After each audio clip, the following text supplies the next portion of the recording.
is Impact on BBC World News. I'm Geetha Gurumuthy. More violence in the West Bank. Palestinian officials say a 15-year-old boy has been shot dead in the town of Azun. They say 2 other teens were also wounded in the incident. One is in a critical condition.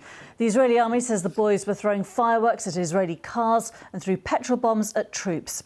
Our Middle East correspondent Tom Bateman is in Jerusalem and has the latest. Well, we know, as you say, it happened in the town of Azun late on Thursday. The town often the scene of confrontations between Palestinians and Israeli forces. In this particular case, the Palestinian Authority and Palestinian health officials say that the 15-year-old boy, Mohammed Salim, was shot in the back. A second teenager also shot and is critically wounded, and a third suffered from minor injuries. Now, the Israeli army says that there were youngsters throwing or firing fireworks towards Israeli vehicles on one of the main highways there. They say that they then carried out a search for the people that were doing that, and they say that petrol bombs were thrown towards the troops and they opened fire using live ammunition, and that has led then to the death of this 15-year-old boy. All of this coming in the context of what has been spiralling violence in the occupied West Bank. So far this year, at least 65 Palestinians killed. That includes civilians and militant gunmen killed by Israeli forces and Israeli civilians in the territory. And also in that same period, 13 Israelis and 1 Ukrainian national killed in Palestinian attacks, and all at a time in which there's been increasing international attempts to try to de-escalate tensions, so far failing. The theory that the COVID pandemic was caused by a leak from a Chinese government-controlled lab was largely dismissed by mainstream scientists at the start of the pandemic. Famously and influentially, this letter to The Lancet in February of 2020, signed by 24 scientists. We stand together to strongly condemn conspiracy theories suggesting that COVID-19 does not have a natural origin. Meanwhile, Donald Trump argued the opposite. Have you seen anything at this point that gives you a high degree of confidence that the Wuhan Institute of Virology was the origin of this virus? Yes, I have. Yes, I have.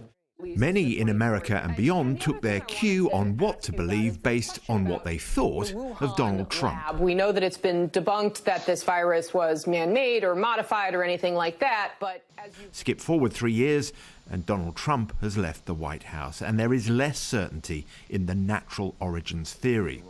This week, the FBI director, for the first time publicly, gave the agency's official position.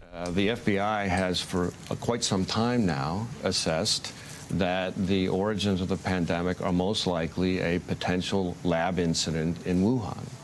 This comes on top of leaked extracts of a report by the US Department of Energy that concluded that the lab leak was the most likely hypothesis, although it did apparently flag this as a low-confidence conclusion.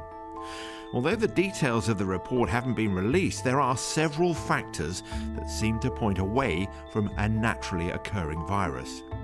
The structure of the virus is different in some key details from known viruses of a similar type. The differences can only be explained, according to some scientists, by so-called gain-of-function research. That is, intentionally manipulating a virus to make it more contagious with the hope of learning more of how to prevent pandemics. Here's a clip of Peter Daszak, president of the Eco-Health Alliance, speaking at a conference in 2016. We found other coronaviruses in bats, a whole host of them. Some of them looked very similar to SARS. So we sequenced the spike protein, the protein that attaches to cells. Then I didn't do this work, but my colleagues in China did the work. You create pseudoparticles, you insert the spike proteins from those viruses, see if they bind to human cells. And each step of this, you move closer and closer to this virus could really become pathogenic in people. The next problem with the natural origin theory is that 3 years on, we still haven't found a similar enough virus in animals that would account for the spread to humans. With previous natural pandemics like SARS and MERS, intermediate animal hosts, bats and camels, were quickly discovered. One problem that governments are having to consider: suppose they do find categorical proof that a Chinese lab was responsible, and by implication that the Chinese government has deceived the world. What then, given the untold damage that this virus has caused? Relations between China and the West are bad and deteriorating. For some, it's politically and diplomatically sensible not to dig too deep. For others, the truth must come out, whatever the cost.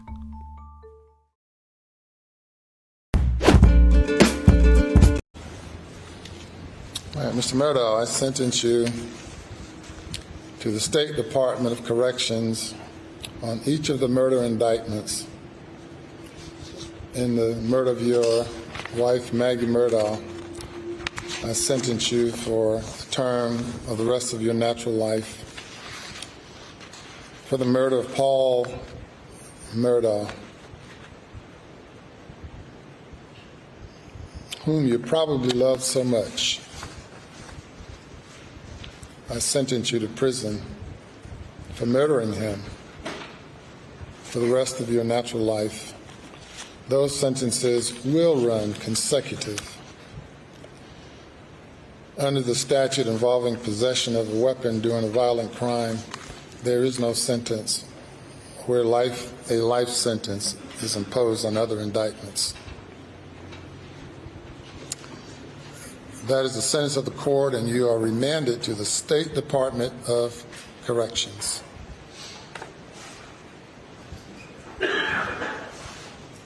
And officers may carry forth on the imposition.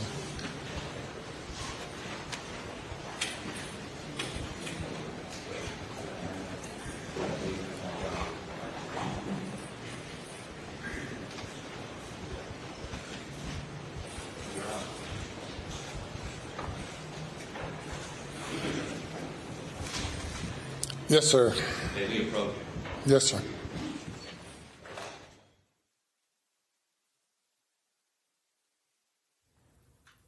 Everybody.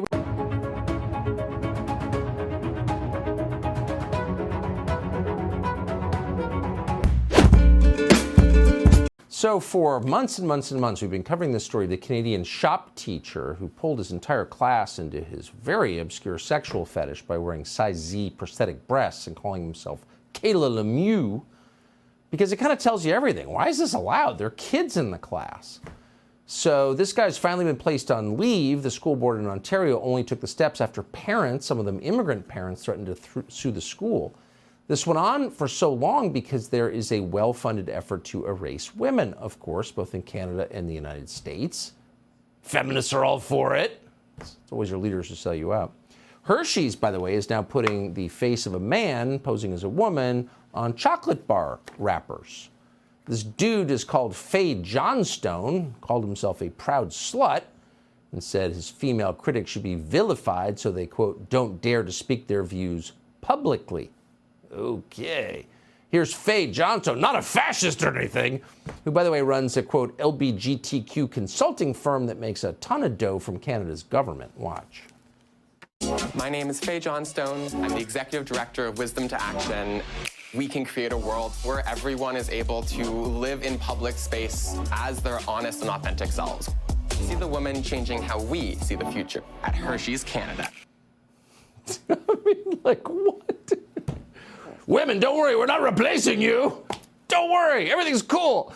Chadwick Morris with The Spectator. He joins us tonight. Chadwick, I have so many questions to you, but one of them, like, where do we make up all these jobs? The economy's degrading, and this dude has found a job dressing like a woman, wearing a nose ring, and then he's gotten hired by Hershey's? Like, is there a major for that in college? Like, where do these jobs come from?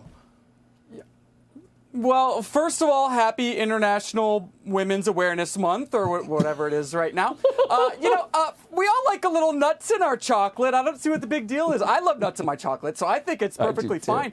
I think it's a real tragic start to Women's History Awareness Month that this shop teacher, who I think we all agree is delicate and as lovely and temperate as a summer's day, really, is under investigation for maybe not being really trans. When did we start questioning people's identity like this? She also, I'm not sure if you're aware of this, but aside from being transgender, she's also disabled. She suffers from gigantomastia, which is an unusual swelling of the breast tissue.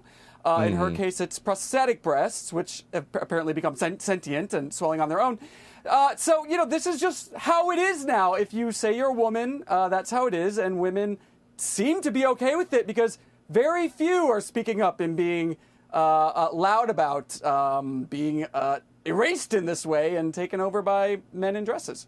And fake Talk news. about mansplaining, though. I mean, isn't this the ultimate mansplaining? I'm a woman now.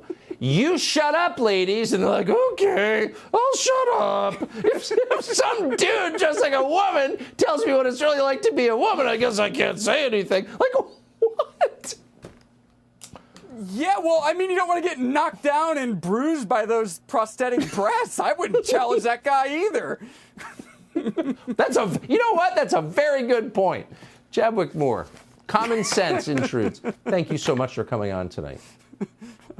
Thank you. My pleasure. Subscribe to the Fox News YouTube channel to catch our nightly opens, stories that are changing the world and changing your life. From Tuckercarlson tonight.